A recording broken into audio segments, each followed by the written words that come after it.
Welcome to Apoorva's Nalabagam. இன்றைக்கி நம்ம தீபாவளிக்கு அதிரசம் ரெசிபி தான் எப்படி செய்கிறதுன்னு பார்க்க போகிறோம்.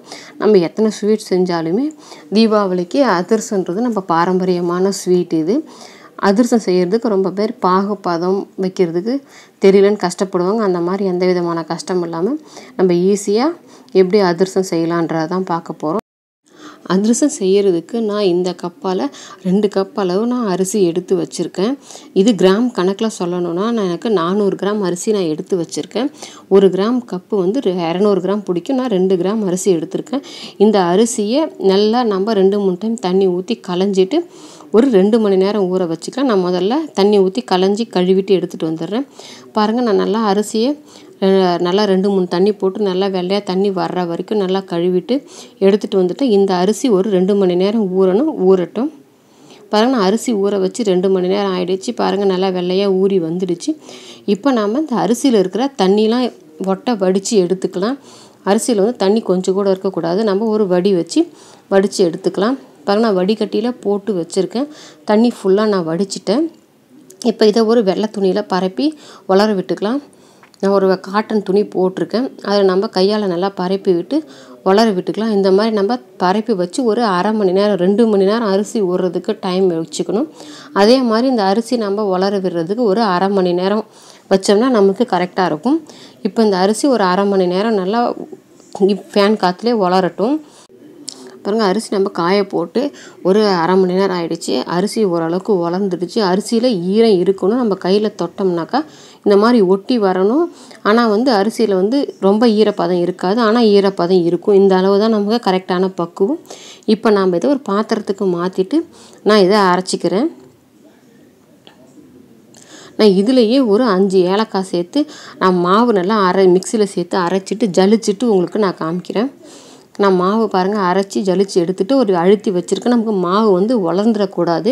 மாவு உலராமல் இருக்கணும். இப்படி அழுத்தி வச்சோம்னாக்கா மாவு உலராது. நம்ம உலர்ந்துருச்சுனாக்கா நமக்கு அதிரசம் பக்குவமான பதத்துக்கு வராது. இப்போ நம்ம பாகு வச்சுக்கலாம்.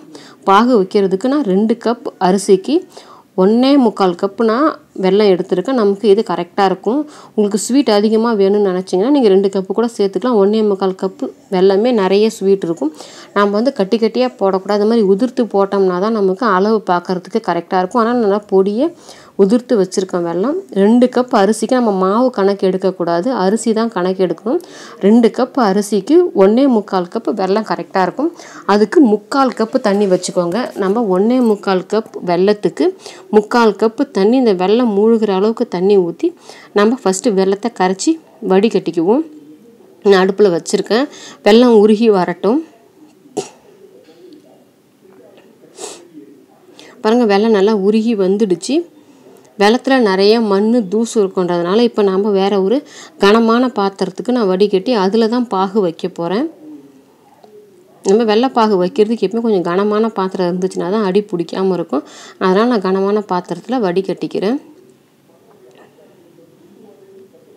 பாருங்கள், வெள்ளத்தில் எவ்வளோ மண் தூசு இருக்குது பாருங்கள். இதுக்காக தான் நம்ம வடிகட்டி எடுத்துக்கிறோம். எப்போவுமே வெல்லம் எது செஞ்சாலுமே நம்ம வடிகட்டிட்டு யூஸ் பண்ணுறது நல்லது. வெள்ளைப்பாகு கொதி வர ஆரம்பிச்சிடுச்சு. நம்ம கொதி வர ஆரம்பித்தோடனே கொஞ்சம் மீடியம் ஃப்ளேமில் வச்சுக்கலாம். ஹை ஃப்ளேமில் வச்சோம்னா நமக்கு அடுப்பு மேலே பொங்கி ஊற்றிடும். அதே மாதிரி நம்ம கிண்டிக்கிட்டே தான் இருக்கணும். நம்ம கிளறி விடலைனாலும் பொங்கி ஊற்றிடும். பாருங்கள், ஓரளவுக்கு சுண்டி வர ஆரம்பிச்சிடுச்சு. இப்போ நம்ம பக்குவம் பார்க்க ஆரம்பிச்சிடலாம். பாவு பதம் நம்ம இதுமாதிரி கொஞ்சமாக எடுத்து விட்டு பார்த்தோம்னாக்கா தெரிஞ்சிடக்கூடாது. இங்கே பாருங்கள், கையால் எடுத்து பார்த்தோன்னா நமக்கு கையில் எடுக்க வரணும். இது எடுக்க வரலை. நமக்கு இன்னும் கொஞ்சம் நேரம் வெல்லம் இருக்கணும். அடுப்புலையே தான் நமக்கு பாகு எடுக்க வரல பாருங்கள். அதனால் இன்னும் கொஞ்சம் நேரம் இருக்கட்டும் அடுப்பில். பாருங்கள், இன்னும் கொஞ்சம் பாகு சுண்டி வந்துருச்சு. இப்போ நம்ம பாகு பதம் ஊற்றி பார்க்கலாம்.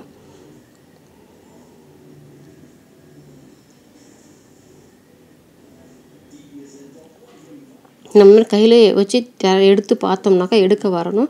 இது எடுக்கிறதுக்கு ஓரளவுக்கு வருது. ஆனால் இன்னும் முழுசாக நம்மளால் கையால் எடுக்க முடியல. இன்னும் கொஞ்சம் நேரம் அடுப்பில் இருக்கணும். இந்த ஸ்டேஜ் வந்துட்ட பிறகு நம்ம கொஞ்சம் நேரத்துக்கு ஒரு முறை பாகு பதம் செக் பண்ணிகிட்டே இருக்கணும். ஏன்னா திடீர்னு டக்குன்னு பாகு முறிஞ்சிருச்சுன்னா நம்மளால் ஒன்றும் பண்ண முடியாது. கொஞ்சம் நேரத்துக்கு ஒரு முறை விட்டு பார்த்துட்டே இருங்க. அடுப்பையும் சிம்மில் வச்சுக்கோங்க.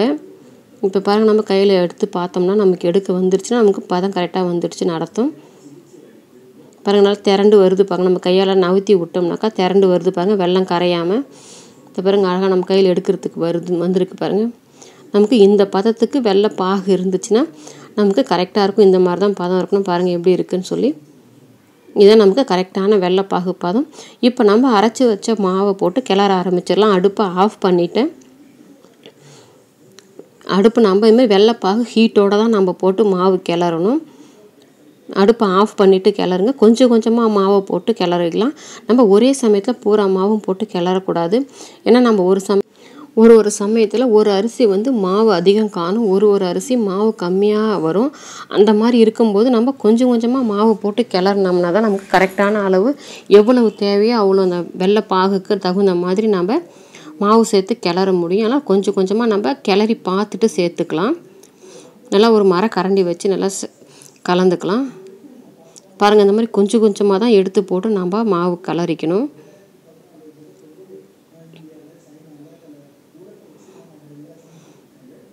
நம்ம ஒரேடியே போட்டுட்டோம்னா ஒரு சில சமயத்தில் நமக்கு பாகு பத்தாத போயிடும்.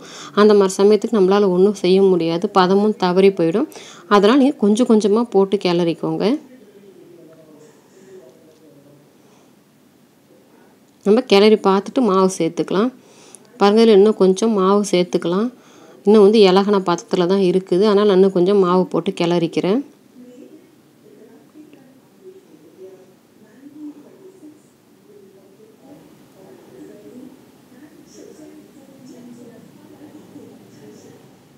பாருங்கள், நான் மாவு ஃபுல்லாக போட்டு கிளறி முடிச்சுட்டேன். நமக்கு இந்த பக்கம் இருந்துச்சுன்னா கரெக்டாக இருக்கும். நம்ம கையால் பிடிச்சி பார்த்தோம்னா நமக்கு நல்லா பிடிக்கிறதுக்கு வரணும்.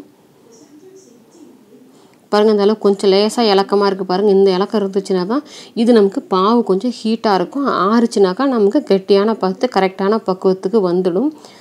பாருங்கள், நம்ம வச்சுருந்த அந்த 1.25 கப்பு வெள்ளை பாகுக்கு கொஞ்சம் அரிசி மாவு மீந்துடுச்சு. இதனால தான் நம்ம சொல்கிறது ஒரே சமயத்தில் பூரா மாவையும் போட்டுவிடக்கூடாதுன்னு சொல்லி எனக்கு கொஞ்சம் அரிசி மாவு கொஞ்சம் மீந்துடுச்சு. நமக்கு இந்த அளவு தான் நமக்கு போட்டு நம்ம கிளறணும். கையில் நம்ம உருட்டி பார்த்தோம்னாலே தெரியும் லேசாக இலக்கமாக இருக்குது. பாருங்கள், இது இப்போ ஆறட்டும். ஆறினோடனே நம்ம ஒரு பாத்திரத்துக்கு மாற்றிக்கலாம். இந்த மாதிரி லேசான இலக்கம் மட்டும்தான் இருக்கணும்.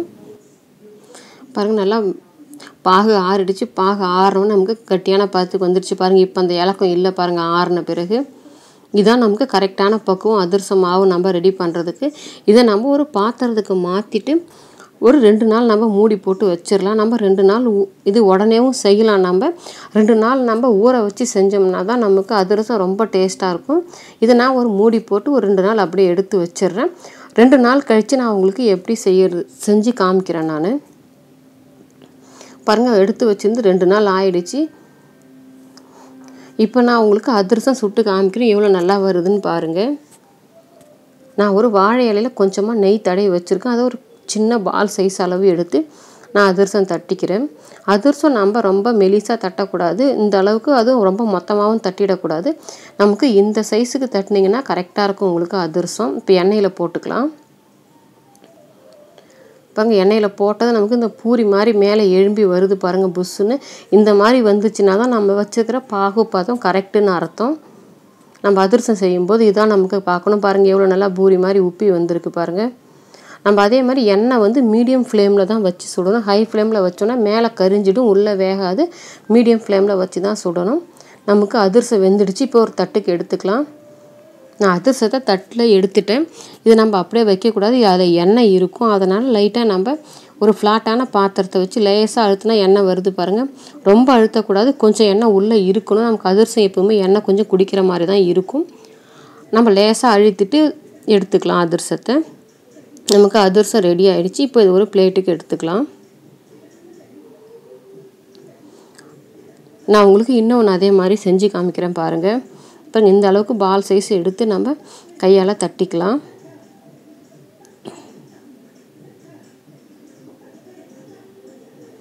நம்ம ரொம்ப மொத்தமாகவும் தட்டக்கூடாது. பாருங்கள், இந்த சைஸ் தான் தட்டணும். இப்போ எண்ணெயில் போட்டுக்கலாம். நம்ம எண்ணெயில் போட்டதுமே நல்லா எழும்பி மேலே வரும். நமக்கு எவ்வளோ நல்லா வருது பாருங்கள், அழகாக மேலே எழும்பி நல்லா சுற்றி வந்திருக்கு. பாருங்கள், நீங்கள் சுடும்போது எப்போவுமே ஹை ஃப்ளேமில் வைக்காதீங்க, மீடியம் ஃப்ளேமில் வச்சு சுடுங்க. நமக்கு எண்ணெயில் இருந்தால் பபுள்ஸ்லாம் அடங்கிடுச்சு பாருங்கள். நமக்கு அதிரசம் வெந்துடுச்சுன்னு அர்த்தம். இதை நம்ம ஒரு தட்டுக்கு எடுத்துக்கலாம். நம்ம ஒவ்வொரு அதிரசம் செய்யும் போதுமே இந்த மாதிரி நம்ம அழுத்திட்டு அதில் இருக்கிற எண்ணெயெல்லாம் கொஞ்சம் நம்ம வெளியில் எடுத்துடணும். ரொம்ப அழுத்தி பூராக அதில் இருக்கிற எண்ணெய் எல்லாத்தையும் எடுத்துடக்கூடாது. கொஞ்சம் லைட்டாக ப்ரெஸ் பண்ணி தான் எடுக்கணும். நம்ம இது பிளேட்டுக்கு எடுத்துக்கலாம். இதே மாதிரி நம்ம மீதி இருக்கிற மாவும் சுட்டு எடுத்துக்கலாம். நீங்களும் உங்கள் வீட்டில் ட்ரை பண்ணி பாருங்கள். லைக் பண்ணுங்கள், ஷேர் பண்ணுங்கள். அபூர்வ நலபாகத்துக்கு சப்ஸ்கிரைப் பண்ணுங்கள். கூடவே பெல் பட்டனையும் கிளிக் பண்ணுங்கள். அப்போ தான் என்னோடய அப்லோட்ஸ் எல்லாம் உங்களுக்கு உடனடியாக கிடைக்கும்.